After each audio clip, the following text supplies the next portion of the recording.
Tell us about yourself. Hello, my name is Erica Wheeler. I am a small town girl from Texas. I love my family and I love being able to be here in this great state of Texas. So some of my favorite hobbies include cooking, cleaning, and really anything hands-on, painting, drawing. As long as it's hands-on and I'm creating, having fun, maybe listening to music while I'm doing it, I'm gonna truly enjoy it. Why do you want to be a teacher? I want to be able to teach students the importance of art and create the most fun, loving, welcoming environment that I can, while still maintaining the importance of understanding the content and why it's important to be able to express yourself. So for me, the best part of my day in high school was being able to go into the art room and create, and I would love to be able to create that same environment for my students. And I'm so eager to be able to help build those art foundations for students and help develop their understanding of art a little bit more and just create an appreciation for art overall in my students. What is your teaching philosophy? My teaching philosophy focuses on Socratic dialogue.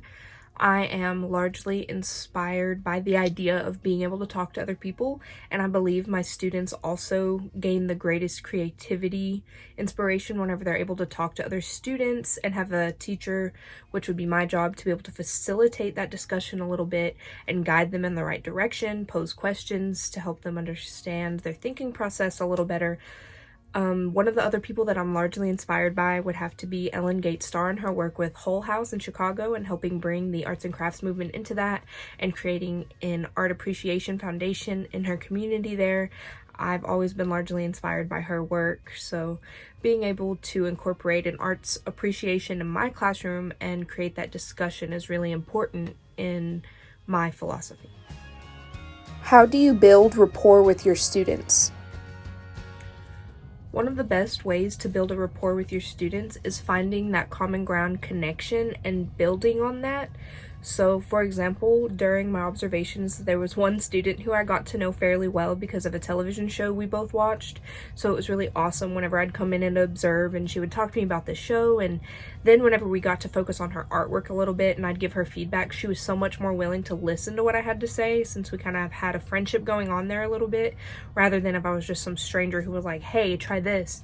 We kind of got to know each other, and so it was really awesome to kind of build that rapport with someone in such a short amount of time, which makes me really eager and excited to be able to be in my own classroom and build that rapport with so many students and help them feel motivated to do their work a little bit more.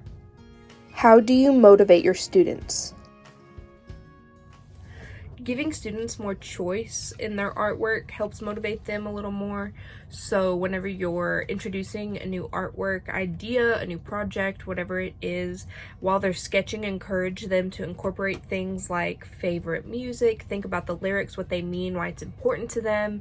As long as they can have that connection without too many obvious connections to the artwork for trademark and copyright things, helping them feel inspired by their interests like music, television shows, characters, books, whatever it may be, is really important to help motivate them, because whenever you have something like that that you're motivated by, you tend to work a little harder. So it's really exciting to me to be able to help build a rapport with students. Is also another way to greatly motivate them. So I'm excited to build that rapport and get to know them and their interests and incorporate that into my lessons and my classroom structure so that I can keep my students motivated and interested in creating artworks all year.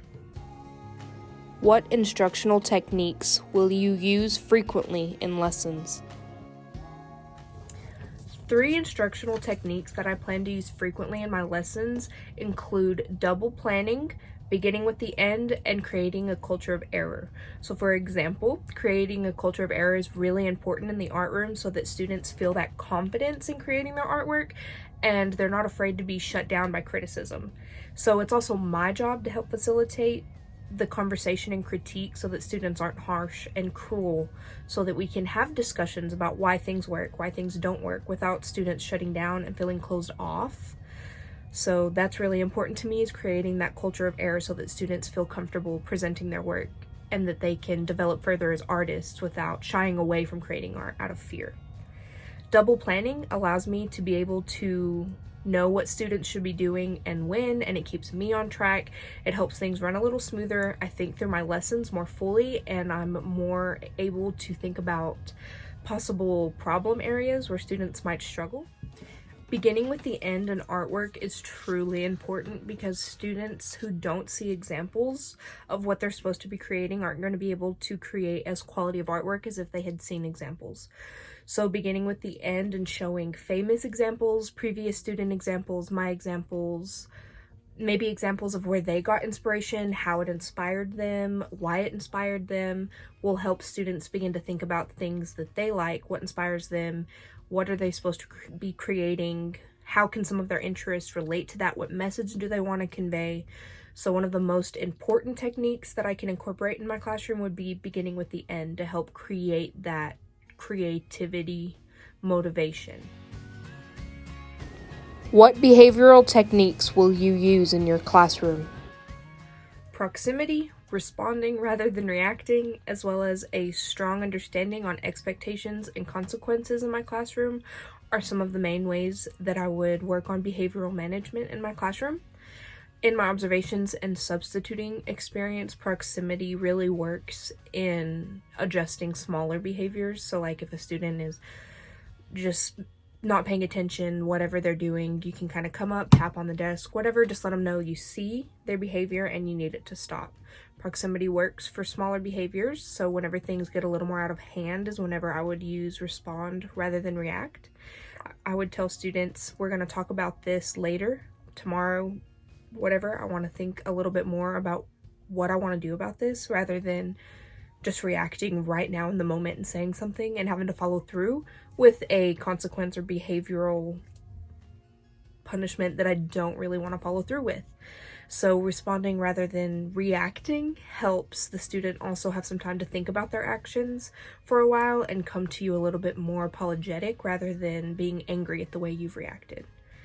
So having strong expectations and consequences in my classroom, since I plan on teaching a little bit older students, it's important to have that structure for them, but I plan on creating it similar to like a contract. I would love to be able to come up with the expectations we agree upon as well as the consequences we agree upon, so that whenever students misbehave, we have consequences in place already and it's across the board for everybody. There's no accusations of, well, I did this, I got this punishment, why did they do something like that and didn't get a severe punishment. Whatever the issue is, we're gonna have agreed upon expectations and consequences in my classroom. How do you handle difficult students? One of the best ways I've seen in my observations and through substituting to handle difficult students is finding that common connection with students. While substituting one time at a lower level grade, a student was getting very angry and frustrated, couldn't do his work, and was getting mad at his shoulder partners. And once I talked to him a little bit, got him calmed down, talked to him about some of his favorite television shows, his favorite superhero, whatever it was, we got that connection built up a little bit, even in just a few minutes, and he felt a little more comfortable with me and trusted that I would be able to guide him through this and get him through the day, that there wasn't going to be any trouble, that none of his peers were going to attack him, whatever his issues were. Building that rapport really helped with that difficult student.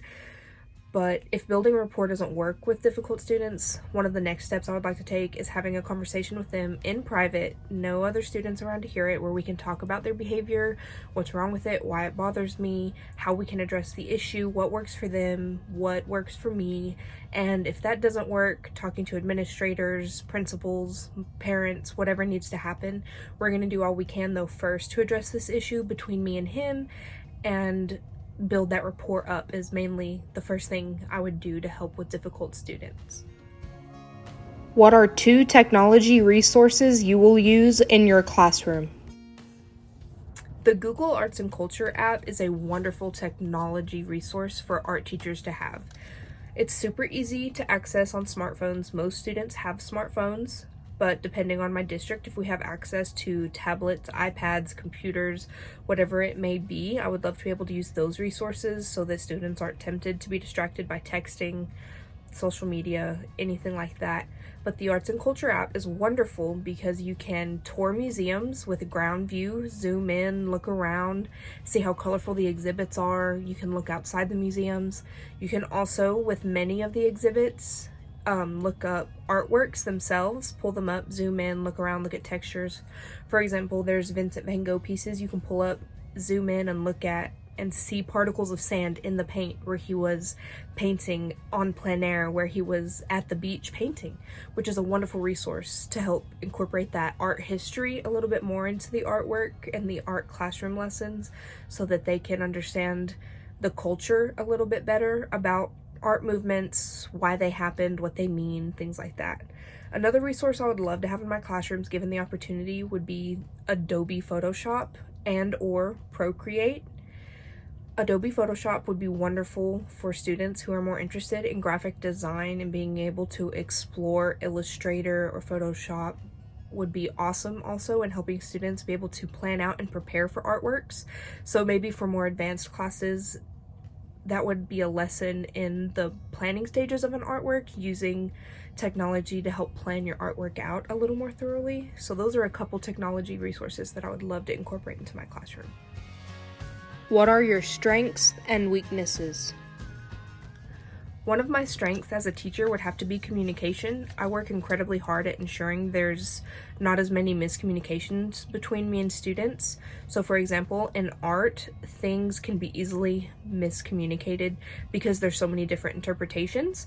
So one of my main goals is to be able to limit the miscommunication. So focusing on communication has been a priority of mine, especially for ELL students, because art is so universal with symbols, colors, meanings, and things. It's really awesome to be able to use this to help communicate things. So that's probably one of my strengths, is communication. One of my weaknesses would probably have to be summative assessments, because formal summative assessments, I should say. Formal summative assessments aren't as prominent in the art classroom as other content areas. Our assessments usually are critiques, so it's very verbal, very just talking, informal.